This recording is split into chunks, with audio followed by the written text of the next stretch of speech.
Hello everyone, Radhe Radhe, नमस्ते, प्रणाम। कैसे हो आप सभी? उम्मीद करती हूँ बहुत ही अच्छे होंगे, स्वस्थ होंगे, मस्त होंगे। मैं भी एकदम ठीक ठाक हूँ। And welcome back to my channel Aashi Rashi vlogs. मैं हूँ रुचि। तो अभी शाम के बज चुके हैं लगभग 4 और आज मैं अपने काम की शुरुआत थोड़ा जल्दी कर रही हूँ इवनिंग के, क्योंकि क्या है ना कि कल फास्ट था और अभी दोपहर में मतलब 1 हफ्ते से लगभग या उससे भी ज़्यादा हो गए कि मैं दोपहर में जो है सोती नहीं हूँ, बस थोड़ी देर के लिए रेस्ट कर लेती हूँ। लेकिन आज पता नहीं क्या हुआ, शायद कल फास्ट था इस वजह से या थकान ज़्यादा हो गई, पता नहीं। मैंने जैसे ही मतलब खाना खाया, दोपहर का लंच किया, वैसे मुझे इतनी ज़्यादा तेज़ नींद आ रही थी, मन कर रहा था बस सो जाओ थोड़ी देर के लिए। तो मैंने सोचा चलो थोड़ी देर लेट जाती हूँ, उसके बाद उठ के फिर से कामों में लग जाऊँगी, क्योंकि थोड़े बहुत काम जो थे वो बाकी थे और दोनों बच्चे भी नहीं सोए थे। लेकिन मुझे फिर इतनी तेज़ नींद आई, मतलब समझ लो एक हिसाब से मेरी आँखें ही नहीं खुल रही थी और मैं एकदम से सो गई और दोनों बच्चे जगे हुए थे। तो आप समझ सकते हो दोनों बच्चे जगे हुए हैं और मैं कैसे सोई हूँ। कोई मेरे कान में उँगली कर रहा, कोई नाक में कर रहा था, कभी कान में कू कर रहे हैं। मतलब ये लोग पूरी कोशिश में लगे थे कि मम्मी उठ जाए। लेकिन मेरी इतनी ज़्यादा हालत ख़राब थी कि मेरे उठने की हिम्मत ही नहीं हो रही थी और मैं 2 घंटे मतलब ऐसे सोई हूँ ना बेहोश होके कि मुझे कुछ होश ही नहीं था कि बच्चे क्या कर रहे हैं, नहीं कर रहे हैं। मतलब मैं उठ ही नहीं पा रही थी, मेरी इतनी ज़्यादा मतलब हालत ख़राब थी, मेरी हिम्मत ही नहीं हो रही थी। फिर लगभग 4 बजे फिर बाबू मतलब इन ये दोनों बदमाशी इतना ज़्यादा कर रहे थे ना कि बस पूछो ही मत। तो बड़ी फिर हिम्मत करके 4 बजे के करीब, 4 नहीं 3:30 बजे तक लगभग उठ गई थी मैं। और उसके बाद फिर जाके मुँह हाथ धोया, तब जाके आँखें जो है खुली है। और अगर आप अच्छे से ऐसे नींद लेते हो ना अच्छी वाली, जिससे कि आपकी थकान एकदम उतर जाए या बहुत ज़्यादा थके हो तो उसके बाद सोते हो, तो पता नहीं मेरे साथ तो ऐसे होता है कि मेरी आँखें-वाँखें एकदम सूज जाती है, तो भी मेरा चेहरा एकदम फूला-फूला सा अजीब-सा ही लग रहा था। तो जाके अच्छे से फेस वॉश करके आई हूँ। इधर बच्चे सोए नहीं थे दोपहर में और मैं सोई हुई थी, तो आप समझ सकते हो कि रूम की हालत क्या कर रखी होगी इन लोगों ने।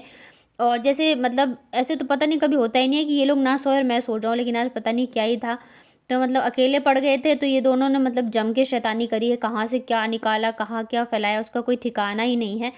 तो अभी मुझे पूरा रूम समेटना पड़ेगा। तो सबसे पहले तो ये बिस्तर मैंने साफ़ कर दिया ताकि इन दोनों को ऊपर बिठा दूँ और मैं अपने काम जो है फटाफट से निपटा लूँ। तो थोड़ी बहुत घर की साफ़-सफ़ाई करी है, उसके बाद आशी को बिठा दिया मैंने रिवीज़न के लिए। और जब तक ये रिवीज़न करेगी ना, तब तक मैं फिर बाकी के काम करूँगी। अभी झाड़ू वगैरह भी लगाना बाकी है। सिर्फ़ अभी बेड्स ही जो है मैंने सेट किया और कपड़े वगैरह जो है फ़ोल्ड करने, वो सब अभी बाकी ही पड़े हुए हैं काम। और बाबू भी नहीं आज दोपहर में सोई है, तो दोनों को इसको फिर शाम से नींद आनी स्टार्ट हो जाएगी।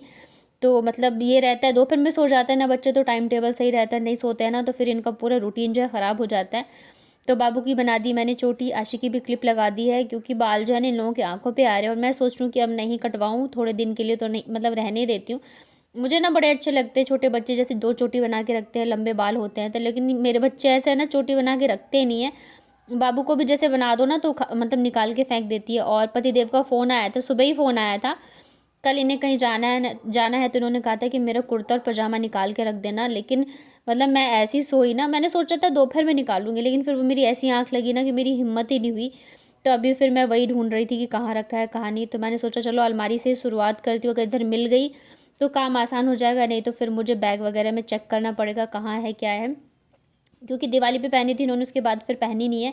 लेकिन फाइनली मुझे इसी में मिल गई थी इनके कुर्ते और पजामा, तो वापस मैंने इसी में रख दिया है। मतलब पता रहता है ना कि हाँ यहाँ रखी है चीज़, तो मतलब सही रहता है। अभी बाहर निकाल के रख दूँगी ना तो फिर बच्चे जो है वो ख़राब कर देंगे प्रेस वगैरह, और इधर कहीं रखने की जगह भी नहीं है, तो मैंने वापस इसी में रख दिया है। मिल गया तो चलो मैं मतलब कि निश्चिंत हो गई। अदरवाइज़ फिर मुझे मतलब आलस लगता रहता है ना, पूरा बैग वैग निकालो कहाँ क्या रखा है नहीं रखा है, और मुझे ध्यान भी नहीं था कि मैंने कहाँ रखा है। तो यहाँ पे उनका जो काम था वो तो कर दिया मैंने, और ये कपड़े पड़े हुए हैं जो कि मुझे फ़ोल्ड करने थे, तो मैंने सोचा साथ के साथ कर देती हूँ अभी। आज जल्दी उठ गई हूँ तो अभी शाम का काफ़ी सारा टाइम है मेरे पास। और इधर पहले पानी आ रहा था तो सबसे पहले मैंने बर्तन वगैरह जो है मैंने वो करे हैं, पानी वगैरह भर लिया है, रूम में झाड़ू वगैरह लगा के जो भी मेरे काम होते हैं शाम के उनसे फ्री हो गई हूँ। और शाम को मैं थोड़ी सी रेडी भी होती हूँ, तो वो भी मैंने मुँह हाथ धो के अच्छे से रेडी हो गई। बच्चों को भी मैंने कर दिया है तैयार। तो अब ये रह गया है कपड़ों को फ़ोल्ड करने का काम। तो आज बाबू कह रही थी कि मैं भी फ़ोल्ड करूँगी, तो मतलब इसे फ़ोल्ड करना तो आता नहीं है, तो ये मुझसे कह रही थी आप फ़ोल्ड करके दो मैं फिर करूँगी।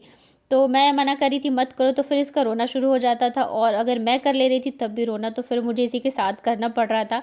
बच्चों का ये रहता है कि आप उनके हिसाब से काम नहीं करोगे ना तो फिर वो रोना-धोना मचाने लग जाते हैं, तो उन्हीं के हिसाब से जो है काम करना पड़ता है। तो जो छोटे-छोटे कपड़े थे ना तो मैं उसे फ़ोल्ड कर कर के दे रही थी और वो वापस से वही फ़ोल्ड करके मुझे दे रही थी।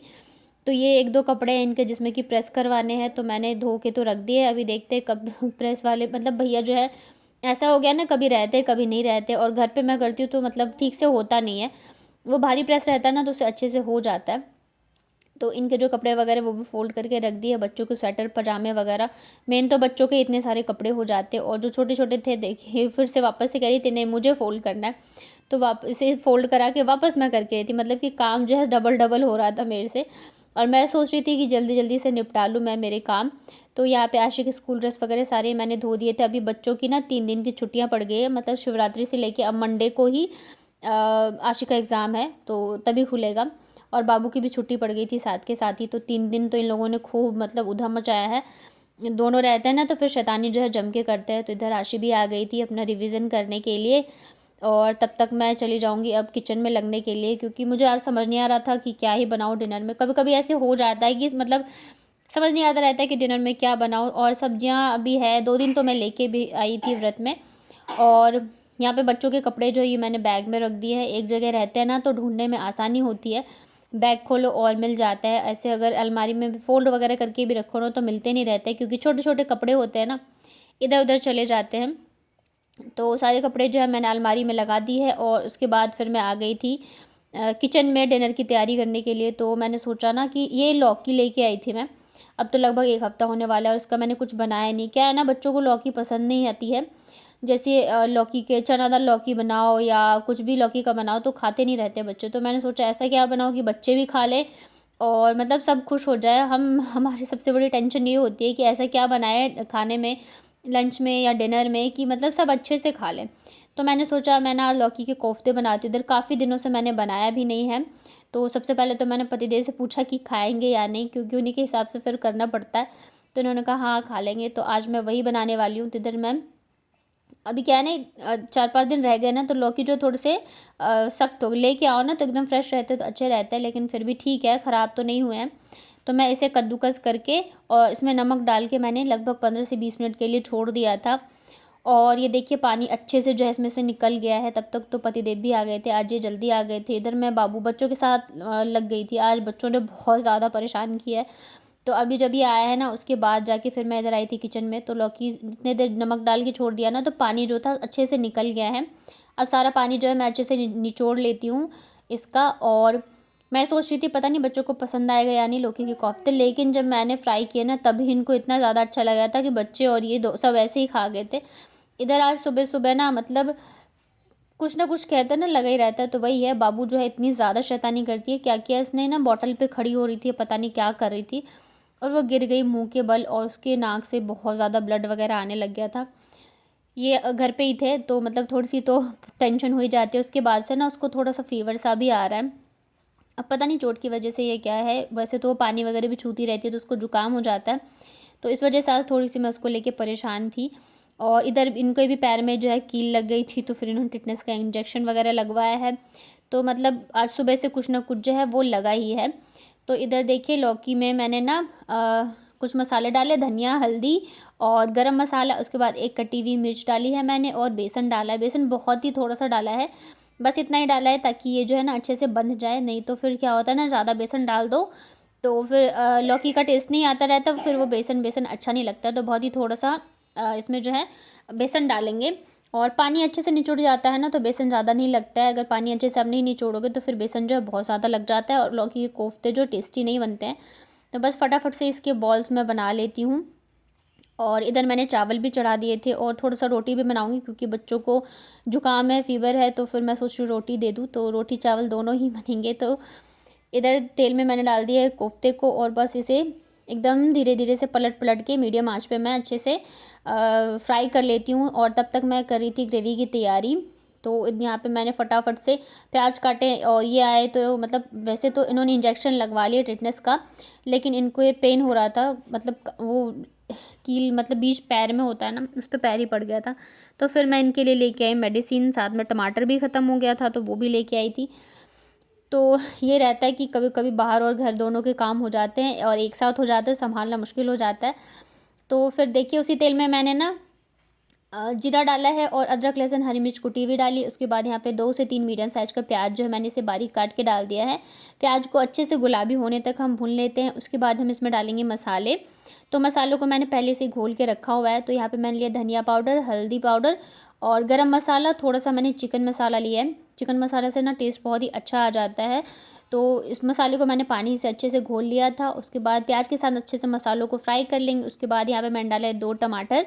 नमक मैंने मसाले के साथ पहले ही डाल दिया था, तो नमक अब नहीं डालूँगी। थोड़ा सा पानी डाल के और इसे ढक के मैं गलने के लिए छोड़ देती हूँ, ताकि मसाले भी अच्छे से भुन जाए और टमाटर जो है वो भी अच्छे से पक जाए। दूसरी साइड मैंने चावल भी चढ़ा दिया था, ताकि सारा खाना जो है एक साथ बन जाए, क्योंकि आज थोड़ा सा लेट हो गया था बच्चों के चक्कर में और घर और बाहर के काम निपटाते निपटाते। तो जब ग्रेवी अच्छे से उबल गई थी, गैस को मैंने कर दिया बंद। ऊपर से मैंने डाल दिए ये कोफ्ते और हरा धनिया, और ये देखिए हमारे लौकी के कोफ्ते बन के रेडी है। बहुत ही ज़्यादा टेस्टी बने थे।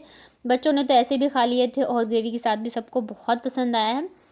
तो चलिए इसी के साथ अपना ये वाला व्लॉग करती हूँ एंड। उम्मीद करती हूँ आप लोगों को मेरे व्लॉग्स अच्छे लगते होंगे, पसंद आते हैं तो प्लीज़ वीडियो को लाइक करिएगा, चैनल को सब्सक्राइब करिएगा और मिलते हूँ नेक्स्ट व्लॉग में। तब तक अपना ध्यान रखिए, स्वस्थ रहिए, मस्त रहिए। Thank you so much for watching.